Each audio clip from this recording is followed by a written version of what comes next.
Welcome to the first episode of Red Zone Rumble. I'm Jalen Edwards, that's my man Terrence Samuels, and we are days away from the KB67 FL Championship. The Lions, Falcons, 2 Aaron Carters, 1 crown. And I already know this man next to me is going to say something crazy, so let me get it on record right now. We are not agreeing today. I'm telling you that in advance.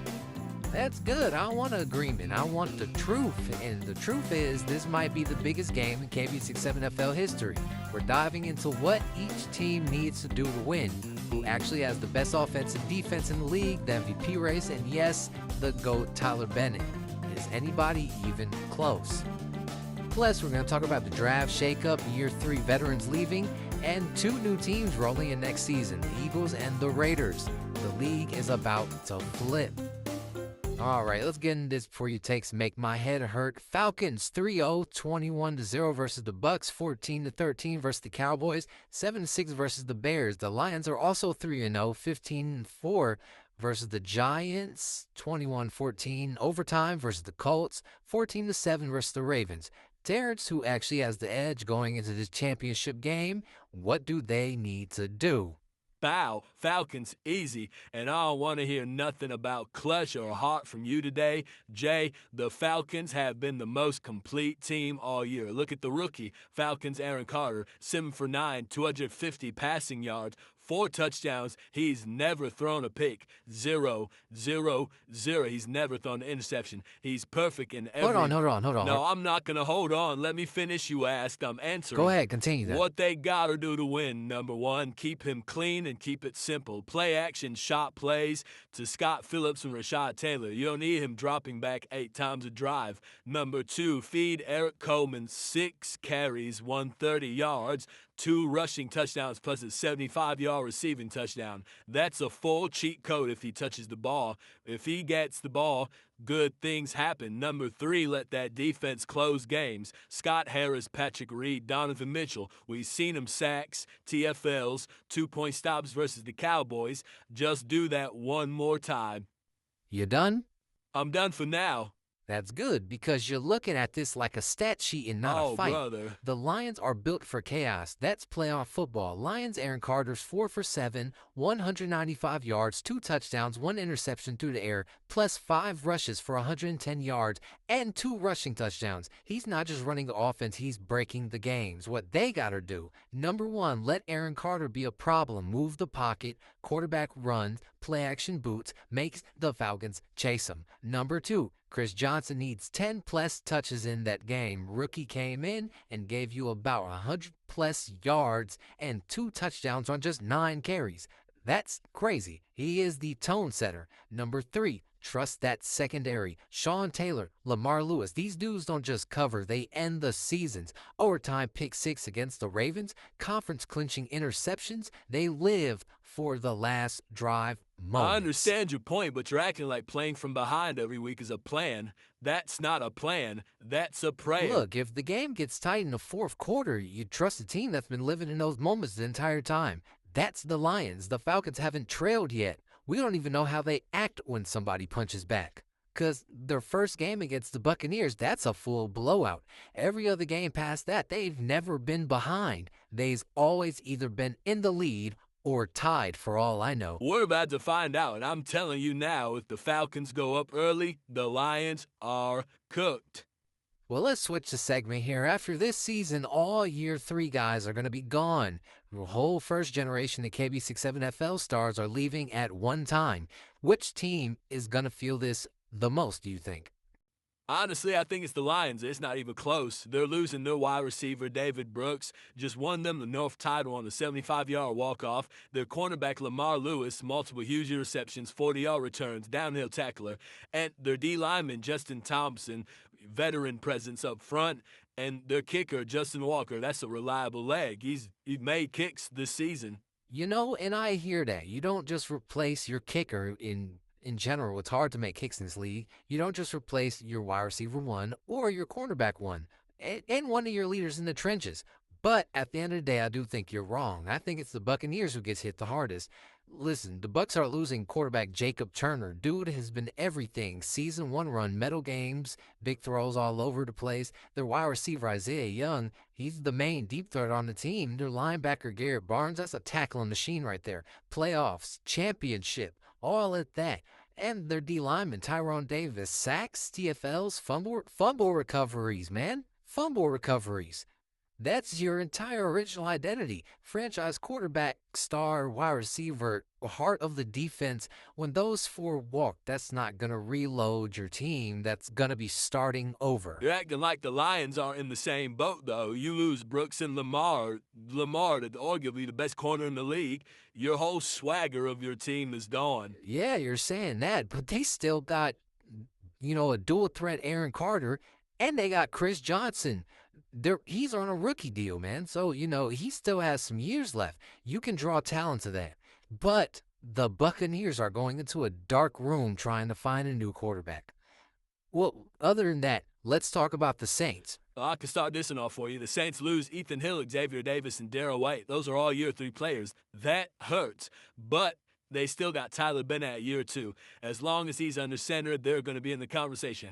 Where I think it really gets nasty at is the Browns and Ravens. The Browns are losing Kyle Brooks. That's the safe hands and returns. They're going to lose DeMarcus Davis. That's the game-winning interception versus the Steelers.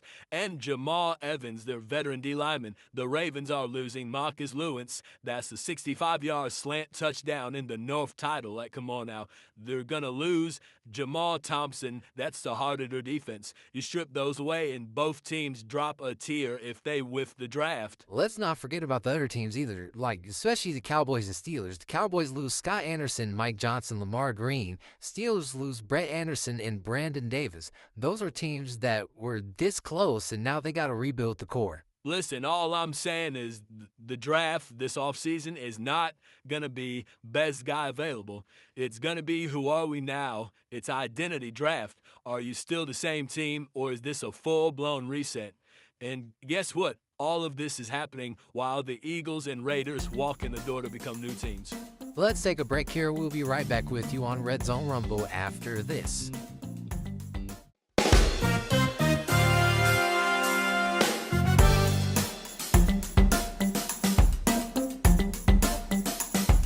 Welcome back to Red Zone Rumble, presented by the KB7FL. All right, Terrence, let's fight about this.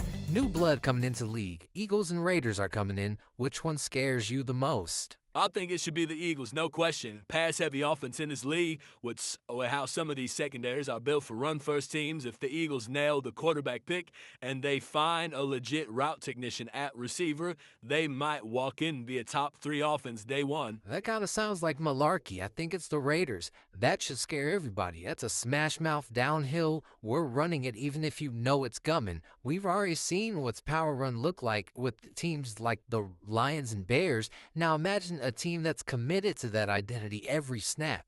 You don't want to be the pretty finesse team watching the Raiders run it down your throat for an entire half. Whoa here, let's agree on one thing. Next season is not going to look anything like this one. Oh, holy smokes, guys. Terrence said something true. This is the craziest thing we've ever seen on this show. Well, let's move on to the next topic here. Tyler Bennet, GOAT Talk. This is going to be the final topic of the day. Tyler Bennet, Season 1 champion, Season 1 MVP, never really played a bad big game. Is he still unquestionably the GOAT of the KB67FL? Now, I want to make something clear here in the KB7FL. We don't do GOAT quarterback or GOAT running back. We only do overall GOAT. And I want to make something clear. Yes, yes, yes, yes, yes. Tyler Bennet is still the GOAT, and I'm tired of seeing people dancing around about it. He's not just the GOAT quarterback. He's the GOAT. Look at his resume. First ever KB67FL championship. That's Tyler Bennett's. First ever MVP. That's also Tyler Bennett's. In every big game he's played, he's been nearly perfect across 2 seasons. Listen, dude, across 2 seasons, he's thrown 1 incomplete pass. 1. He has never thrown a pick. He's 10 for 11 all-time with 5 touchdowns and 0 picks. Who else is doing that but Tyler Bennet. And this is what I can't stand. See, this is what I'm talking about. You love crowning people early. It's only been 2 seasons, man. 2 seasons is the whole league history. It's the entire. What do you want me to crown a guy who just showed up last week? It's only been 2 seasons overall. I understand what you're saying, man, but I'm not saying Bennett isn't all the time. What I'm saying is you can't just slam the door on everybody else like they're background characters. Listen, dude, you got Adrian Johnson in season 1, offensive player of the year, and you got rookie of the year in the same year. He carried the Buccaneers. Jason White with that KB67 FL player of the year kick punt return season that might never be touched again. Now you got both Aaron Carters, Jake Williams, Eric Coleman, Chris Johnson, Sean Taylor, Zach Adams, and Lamar Lewis all stacking medal games in wild stat lines. You can't just say, well, Bennett got here first. Everybody else just go home. It's Bennett's GOAT status. It's not about who was here first. It's about who was the best. Bennet has a ring, an MVP, multiple playoff wins, and again, I'm gonna say it, 1 incomplete pass in league history. Everybody else has thrown risky balls, interceptions, or just disappeared in big spots. He's been standing here like the man he is. And to your statement, I'm gonna say this: efficiency is not the only definition of greatness. Adrian Johnson had entire games where if he didn't go off, the Buccaneers lose by like 30. Jason White literally changed the rules on how kick returners have to be down on contact because he would just run everybody over. And this new wave, we're watching guys like Lions Aaron Carter put together walk-off drives and dual threat stat lines. We've never seen that before in electric football. Ravens Jake Williams already has one of the greatest medal games ever played. You really want to act like that can't catch Bennett? They can catch him someday, but right now they're chasing. You don't get to be the GOAT off one crazy game or one hot season. Bennet has had the hardware and flawless tape. But that's my point. The story isn't finished. You're preaching like the league is over in 3 years. We might be talking about a Lions Aaron Carter with the ring, the MVP, and a highlight reel of walk-offs. A Falcons Aaron Carter with the title plus the most efficient stat line ever. Jake Williams finally getting his revenge in a championship, or a non-quarterback or like Chris Johnson or a Sean Taylor redefining what a GOAT even looks like. You can't say there's no conversation when the league is still growing. I'm not saying there's no conversation. I'm saying right now, today, if you ask who the GOAT of the KB67FL is, my answer is always going to be Tyler Bennet. Everybody else is auditioning. Well, here, I'll give you this right now. He's on top of the mountain, but I'm not handing him the mountain forever. Now when there are dudes this season alone putting up storylines we'd never seen. Medal games, walk-offs, touchdowns, insane returns, overtime heroics. This championship we're about to see, one of these Carters might take a real step forward to that throne. They might. But until they do, the crown stays on Bennet. Okay, well, that's going to do it for this episode of Red Zone Rumble. For Terrence Samuels and the entire crew filming us, I'm Jalen Edwards. Next time we sit down, the championship will be decided, the MVP race will be over, and GOAT talk, oh, it's only going to get louder. And me and him are going to fight a little bit more. I'll see you guys later. Deuces, peace out, have a nice one.